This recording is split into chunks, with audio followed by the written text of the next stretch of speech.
Dans les paisibles terres agricoles du Kansas, une communauté a été secouée par un crime impensable qui a laissé une famille brisée et une ville entière en état de choc. Au cœur de cette tragédie se trouve Jody, une étudiante brillante, une danseuse passionnée, qui a disparu un jour de janvier, sans laisser de traces. Alors que les heures se transformaient en jours et que l'angoisse de sa famille s'intensifiait, les enquêteurs ont découvert un sombre réseau de harcèlement et d'obsession qui avait imprégné la vie de Jody pendant des années. Bonjour à toutes, bonjour à tous, bienvenue dans cette nouvelle vidéo Murders Explained. Aujourd'hui, je vais vous parler d'une histoire qui concerne une jeune femme qui a disparu et qui cache de sombres secrets derrière cette disparition. Nous allons donc entrer dans l'histoire rapidement et vous allez voir que le fil va se construire au fur et à mesure. J'espère que cette vidéo pourra vous intéresser et vous intriguer, et si vous l'avez déjà entendu, je pense que j'ai pu trouver des détails supplémentaires. N'oubliez pas de liker, commenter et vous abonner, et nous on se retrouve dans quelques instants, juste après le générique.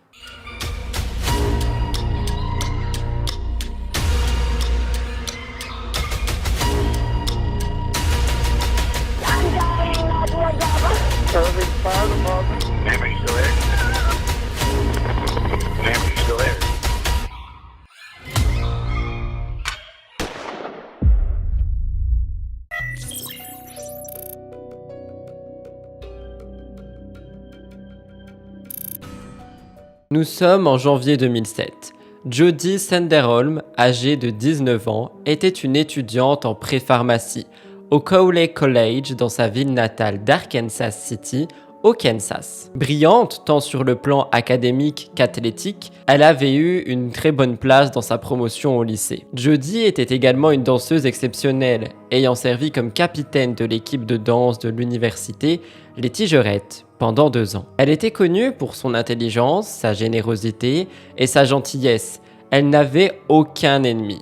Cependant, sans qu'elle le sache, elle était l'objet de l'obsession d'un harceleur qui la suivait discrètement depuis des années. Le vendredi 5 janvier, à 11h50, Jody avait appelé sa mère, Cindy, pour lui dire qu'elle venait de terminer sa séance de danse et qu'elle irait déjeuner dans un magasin de sandwich local. Elle prévoyait ensuite de passer brièvement à la maison pour prendre une douche rapide, avant de rencontrer un ami. Et en fin de journée, elle avait l'intention de rendre visite à sa sœur aînée, qui était enceinte. Bien que sa journée soit extrêmement remplie, Jody comptait être de retour à la maison à temps pour le dîner.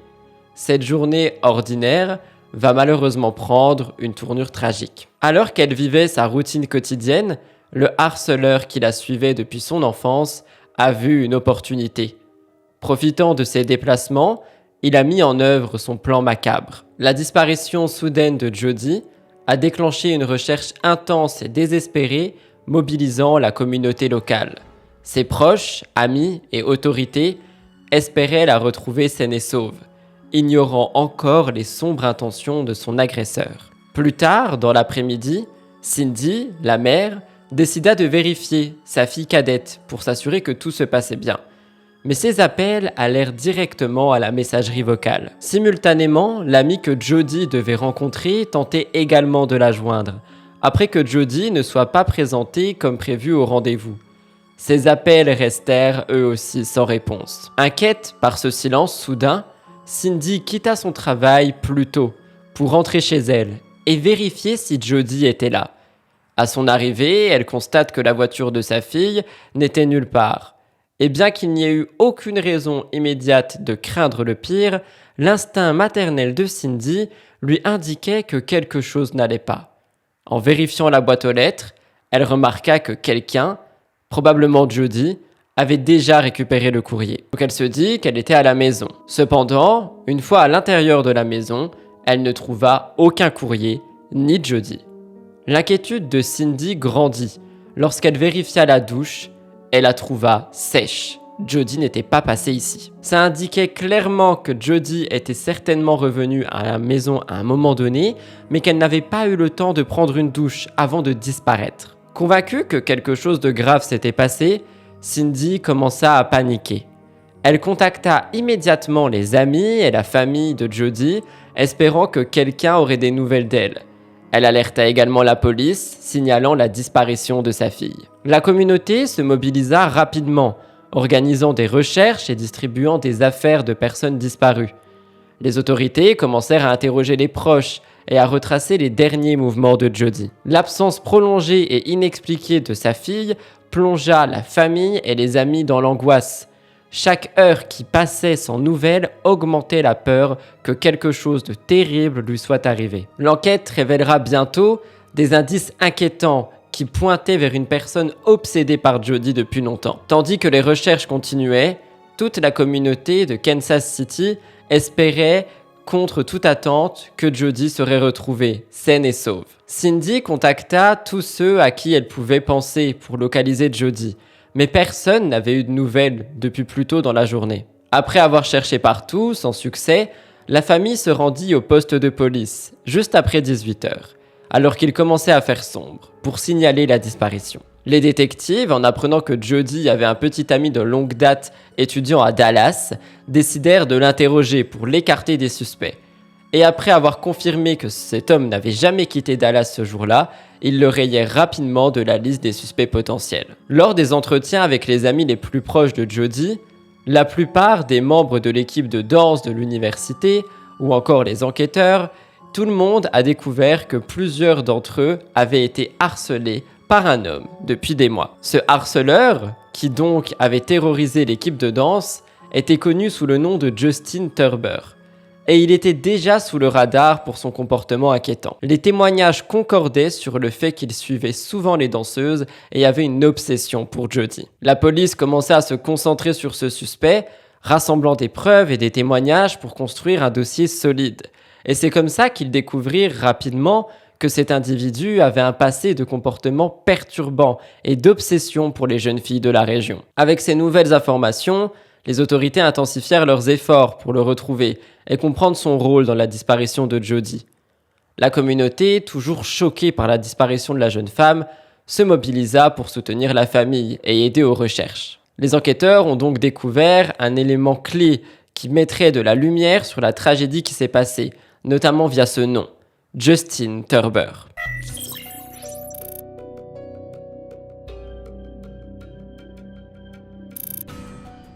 Justin Turber, 23 ans, avait la réputation d'être un peu bizarre, se présentant régulièrement aux entraînements de danse pour regarder les filles se produire, bien qu'il ne soit pas inscrit au Cowley College. Sa simple présence suffisait à mettre les danseuses mal à l'aise, mais ce sont ses actions qui avaient poussé quelques-unes d'entre elles à demander une protection de la police. Laurie Leckletter, une danseuse particulièrement visée par Justin, se souvenait d'une nuit où elle avait vu sa Cadillac bleue distinctive la suivre alors qu'elle quittait le travail tard. Alarmée par sa présence persistante, elle se rendit au poste de police le plus proche et se gara devant, espérant l'effrayer. Tandis qu'elle était stationnée là, elle appela des amis pour leur raconter ce qu'il se passait, au cas où elle ne serait plus jamais revue. Heureusement, Justin abandonna ses plans et s'enfuit sans autre incident ce soir-là. Ces comportements inquiétants de la part de Justin Turber s'étaient multipliés au fil des mois, renforçant l'idée qu'il présentait une menace réelle pour les jeunes femmes du campus. Les témoignages des danseuses, combinés aux observations troublantes des amis et de la famille de Jodi, ajoutaient une nouvelle dimension à l'enquête. Les policiers intensifièrent leurs efforts pour localiser Justin, suspectant de plus en plus qu'il pouvait être impliqué dans la disparition de Jodi. Alors que les jours passaient, la tension monta dans la communauté d'Arkansas City. Les autorités continuèrent à interroger ceux et celles qui avaient connu Justin Turber et cherchaient des preuves concrètes pour l'inculper. Finalement, une percée dans l'enquête permit de retrouver des indices cruciaux menant à lui. Les enquêteurs découvrirent des éléments troublants dans ses affaires personnelles, qui laissaient peu de doute quant à son implication dans l'affaire. La disparition de Jodi Sanderholm, cette jeune femme talentueuse et aimée de tous, continua de hanter la communauté. Les révélations sur Justin et ses actions sinistres renforcèrent la détermination des enquêteurs à obtenir justice pour Jodi et à protéger d'autres potentielles victimes. La traque de Justin devint une priorité absolue, avec l'espoir de ramener une certaine paix à la famille et à la communauté dévastée. Mais il s'est avéré que d'autres danseuses avaient également eu des confrontations troublantes avec cet homme, le suspect, qui les avait suivies dans sa voiture. Une des filles a même raconté qu'il lui avait laissé des fleurs accompagnées d'une note qu'elle avait immédiatement jetée à la poubelle. Une figure menaçante dont les yeux trahissaient ses intentions dangereuses. Justin était perçu par beaucoup de femmes de la région comme une menace persistante et inquiétante. Dans les heures qui ont suivi la disparition de Jody, les détectives se sont donc rendus chez lui et ses parents à Arkansas City pour l'interroger. Lorsqu'on lui a demandé de rendre des comptes de ses activités ce jour-là, il a affirmé qu'il avait passé l'après-midi avec des amis. Selon lui, le groupe s'était rendu dans une zone rurale où son véhicule, dans lequel ils étaient tous, s'était coincé dans la boue. Alors que la nuit tombait, il avait donc décidé de rentrer chez lui à pied. Épuisé sur le chemin, il avait finalement appelé son père pour lui demander de venir le chercher. Les enquêteurs ont donc demandé au père de confirmer cette histoire, et M. Surber avait confirmé la version de son fils, ajoutant que lorsqu'il l'avait récupéré près du lac de pêche de Cowley, ses vêtements étaient mouillés et couverts de boue. Cette information, bien que superficielle au premier abord, allait se révéler inestimable pour les enquêteurs dans les jours qui allaient suivre. Au fur et à mesure que l'enquête progressait, les autorités commencèrent à recueillir des témoignages qui peignaient un tableau de plus en plus sombre de Justin. Les détails sur son comportement étrange et ses actions menaçantes envers les jeunes femmes de la région renforçaient les soupçons à son égard. La communauté, profondément secouée par la disparition de Jody, se mobilisa encore plus pour soutenir la famille et participer aux recherches. Les amis et la famille de Jody se souvenaient d'elle comme une personne aimante, dynamique, et continuaient à espérer qu'elle soit retrouvée saine et sauve, en vie. Alors que les enquêteurs poursuivaient leurs recherches, ils découvrirent des éléments clés qui allaient éclaircir les circonstances de sa disparition, mais aussi révéler la tragédie qui s'est abattue sur elle et sa famille. La tension montait et la vérité semblait enfin être à portée de main, promettant de bouleverser une fois de plus la communauté d'Arkansas City tout entière.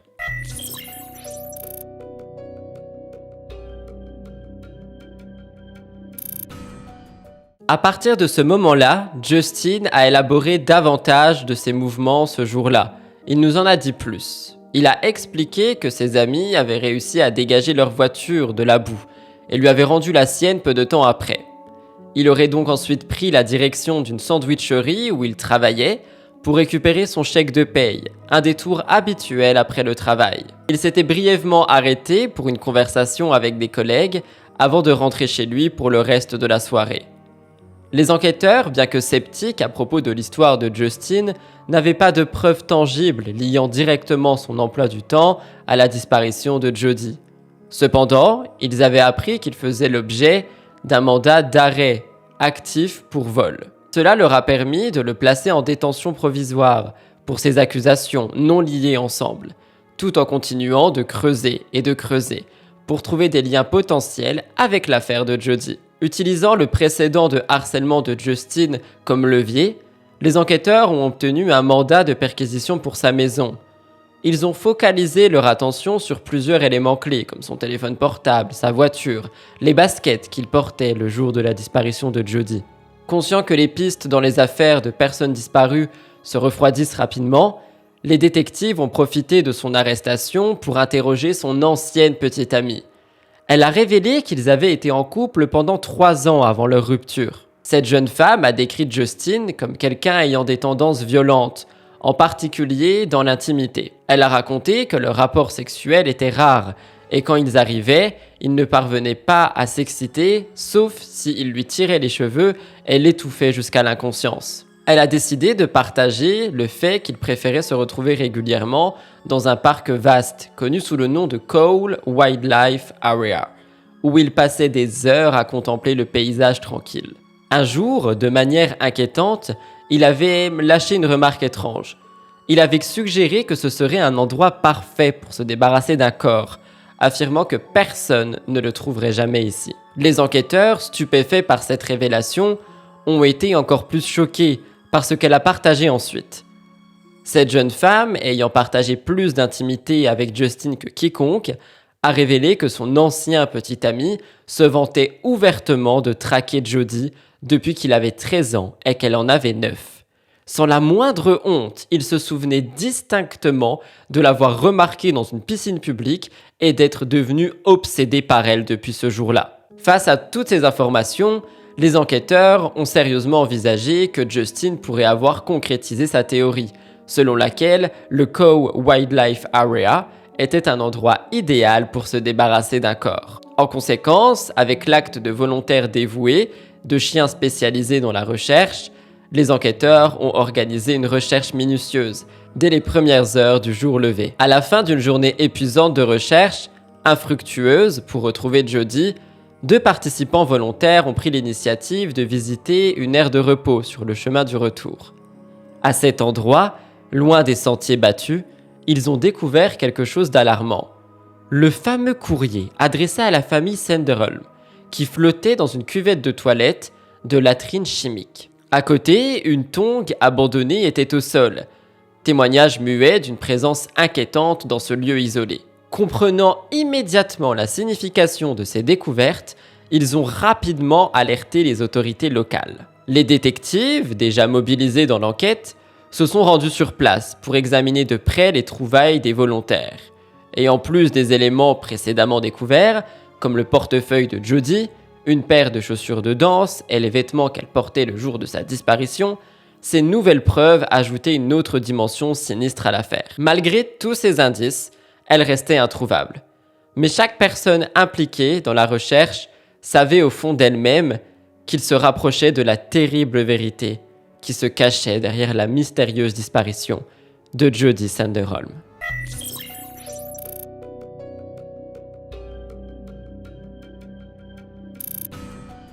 Peu après le redémarrage des opérations de recherche, le 7 janvier, un bénévole qui participait à la traque a fait une découverte poignante. Une main émergeait de sous un amas de branches et de débris. C'était là, dissimulée dans la nature, que reposait Jody Sanderholm, cette étudiante universitaire ambitieuse, cette danseuse talentueuse, cette amie loyale, cette fille aimée, cette sœur attentionnée, qui devait d'ailleurs devenir une tante. Elle a enfin été retrouvée. Les empreintes de chaussures découvertes sur les lieux ont révélé qu'un seul individu avait été impliqué, portant des baskets dotées d'un motif à chevrons sur les semelles. Lorsque les enquêteurs ont inspecté le sentier menant au lieu où le corps a été découvert, ils ont remarqué des traces, celles de 2 personnes. L'une chaussée de baskets de sport et l'autre de tongs. À seulement quelques pas du début du sentier, les empreintes des tongs ont soudainement disparu, suggérant que la personne qui les portait avait cessé de marcher volontairement. Il semblait probable que Jody, réalisant qu'elle était menée vers sa mort, avait refusé de continuer plus loin dans les bois. Son ravisseur aurait alors été contraint de la forcer à avancer, faisant ainsi tomber ses chaussures dans ce processus. La présence isolée d'une tongue trouvée plus loin sur le sentier semblait renforcer cette théorie sur le déroulement des événements tragiques. La découverte de Jody a marqué une fin d'une quête émotionnelle pour sa famille, ses amis et la communauté. Mais cela n'a fait que lancer une nouvelle phase dans l'enquête pour obtenir justice. Les détails minutieux recueillis sur les lieux ont alimenté l'espoir que la vérité sur ce qui est arrivé à Jody serait révélée et que ceux responsables de cet acte odieux rendraient bientôt des comptes devant la justice. L'autopsie révélait l'ampleur indicible des sévices infligés à Jody. Presque chaque centimètre de son visage et de son torse portait les stigmates des violentes contusions. En plus d'avoir été violée et sodomisée avec une branche d'arbre, elle présentait des blessures à la gorge, indiquant qu'elle avait été étranglée à plusieurs reprises, puis ressuscitée avant d'être étouffée à nouveau. Le médecin légiste a estimé que cette agonie avait duré plus d'1 heure. La cause du décès a été conclue comme homicide par étranglement et traumatisme contendant à la tête.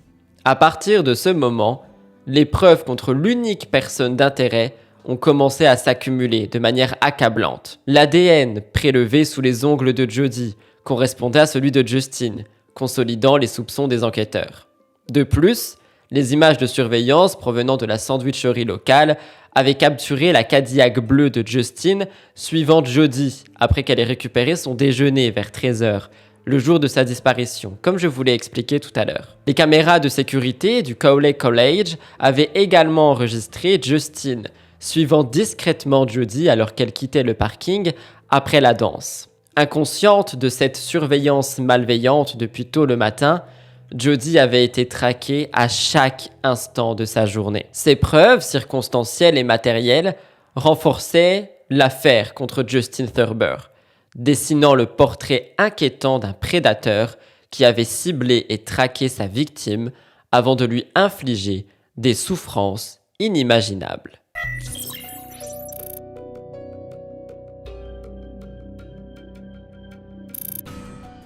En se basant sur la chronologie des événements et les preuves médico-légales recueillies lors de l'enquête sur la tragique affaire de Jodie, la récupération de sa Dodge dans un lac le 9 janvier a été un élément crucial. Malgré les craintes initiales concernant la perte éventuelle de preuves physiques dues à l'exposition à l'eau, les techniciens de crime ont réussi à récupérer un poil de bras du siège conducteur. Bien que l'analyse ultérieure n'ait pas permis de lier définitivement ce poil à Justin, il n'a pas non plus été exclu comme appartenant à lui, en faisant ainsi une pièce pertinente dans les preuves médico-légales du dossier. Lors des entretiens avec les personnes que Justin avait désignées comme témoins de son alibi, les détectives ont découvert certaines incohérences qui l'ont donc davantage impliqué. Au lieu de corroborer les affirmations de Justin concernant son alibi, ces témoins ont clairement déclaré ne pas l'avoir vu du tout le jour en question. Cette révélation, non seulement a entaché la crédibilité de Justin, mais a également souligné la gravité de l'enquête, incitant ces témoins à offrir leur entière coopération pour garantir une justice pour Jodie.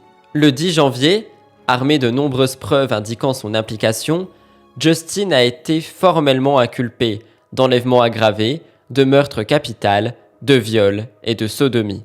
Accusations qui reflètent la gravité des crimes qui lui sont reprochés et posent les bases pour des procédures judiciaires qui examineront minutieusement chaque pièce de preuve afin d'assurer la responsabilité dans cette affaire tragique de Justin Thurber. L'intégration des découvertes médico-légales, des témoignages des témoins et des preuves dessinent un récit captivant de ces actions présumées, avant et après la disparition tragique et la mort de Jodie Sunderholm.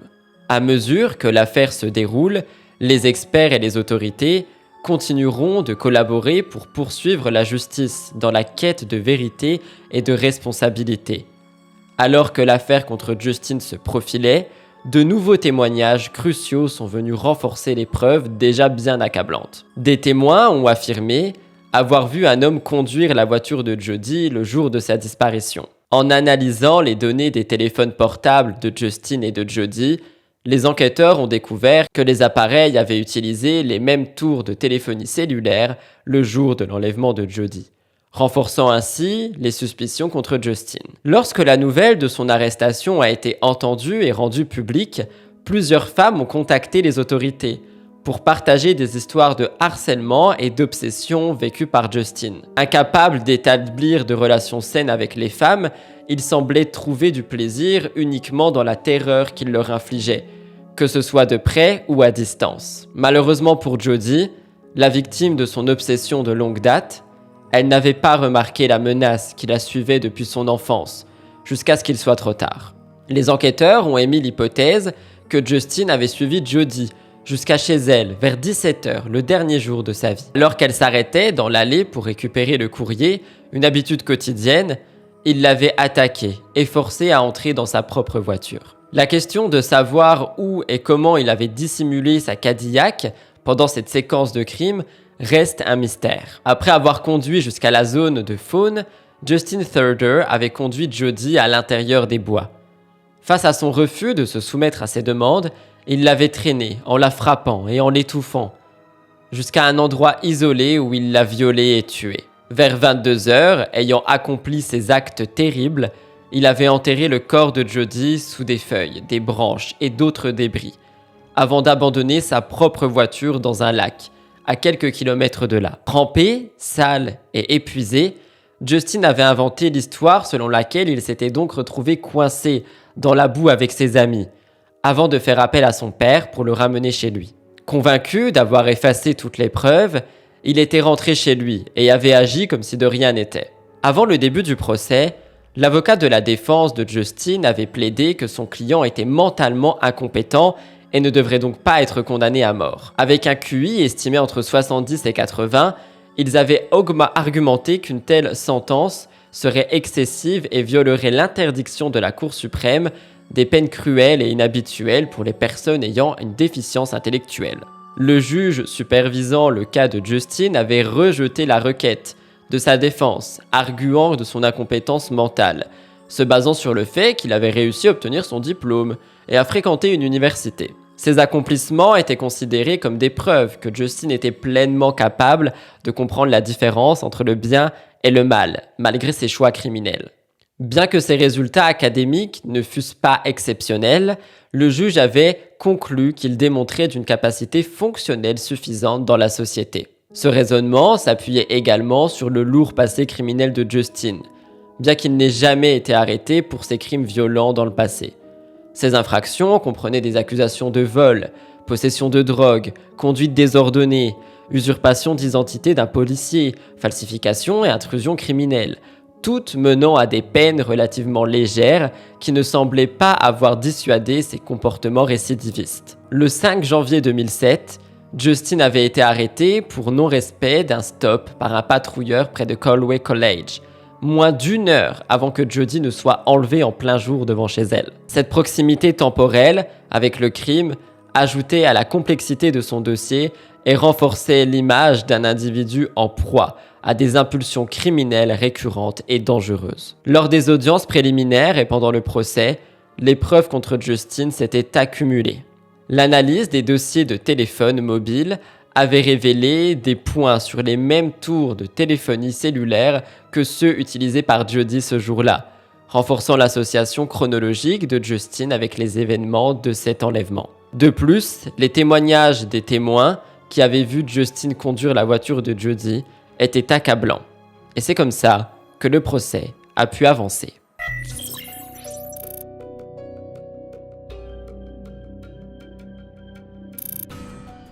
Le procès de Justin Turber a débuté le 10 février 2009 et s'est étendu sur une période de 7 jours. Durant cette semaine, l'accusation a présenté une avalanche de preuves accablantes contre lui, détaillant de manière poignante les circonstances de l'enlèvement, du viol et du meurtre de Jodie. En contraste frappant, la défense n'a pas appelé un seul témoin pour contester les accusations. Et après seulement 3h30 de délibération, le jury a prononcé un verdict de culpabilité sur tous les chefs d'accusation.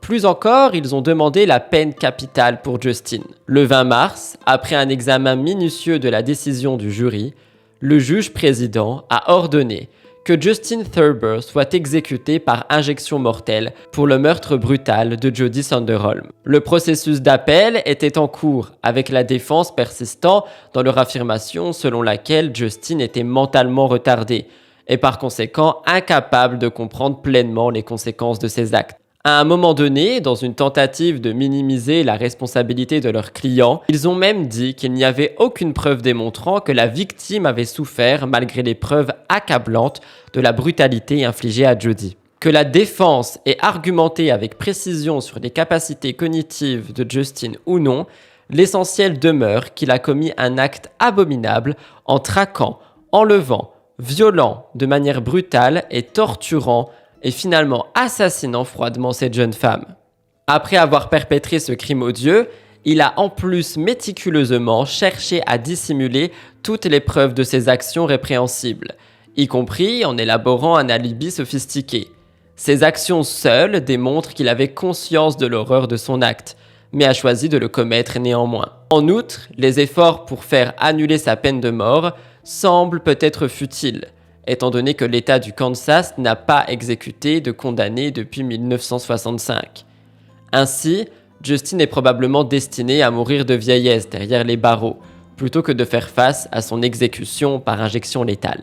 En attendant le résultat des appels, aujourd'hui, il demeure incarcéré dans une prison à sécurité maximale. En 2013, Angela Daffron, une amie proche de Jodie, a fondé l'organisation à but non lucratif Jody's Voice, dans le but de sensibiliser le public et les législateurs à l'importance d'une législation plus stricte contre le harcèlement. Grâce à ses efforts inlassables, cette initiative a conduit à l'adoption de la loi de Jody dans les États du Kansas et du Nouveau-Mexique. Cette loi élargit la définition du harcèlement et renforce les poursuites contre les harceleurs. Les personnes familières avec l'affaire de Jody mettent en avant les multiples plaintes déposées contre Justin dans les années précédentes, comme preuve accablante que le système avait besoin urgent d'une réforme. Sa présence persistante sur le campus de Conley College avait poussé de nombreuses étudiantes à adopter des mesures de sécurité supplémentaires, comme voyager en groupe ou demander à des amis masculins de les escorter jusqu'à leur voiture. Il a été révélé plus tard que pas moins de 20 femmes avaient signalé Justin pour harcèlement et ou comportement inquiétant, avant que Jody ne soit assassiné. Malheureusement, en raison des lois alors en vigueur qui étaient jugées terriblement inadéquates, aucune de ces plaintes n'avait abouti à l'arrestation de Justin, avant ses actes les plus horribles. Lorsqu'elles ont exprimé leurs préoccupations aux autorités, les victimes ont souvent été découragées, en apprenant qu'il n'y avait rien à faire concernant l'attention indésirable qu'elles recevaient de Justin. Si seulement il avait été poursuivi pour harcèlement à ces occasions, il aurait peut-être été empêché de passer à des actes plus graves. Malheureusement, comme cela ne s'est jamais produit, ces occasions manquées resteront exactement ce qu'elles sont.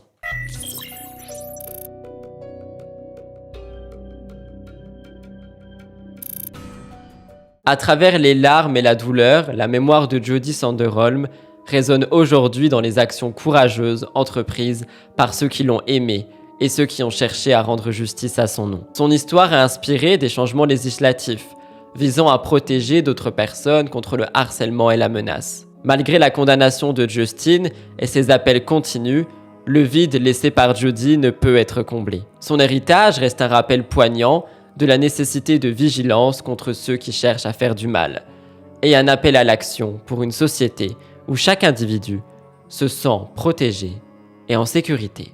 Voilà tout le monde pour cette histoire et la très triste vie de Jody Sanderholm. J'espère que cette histoire a pu être inédite pour vous, ou du moins que vous avez pu apprendre plus de détails sur ce récit. Si c'est le cas, n'oubliez pas de liker, commenter et vous abonner.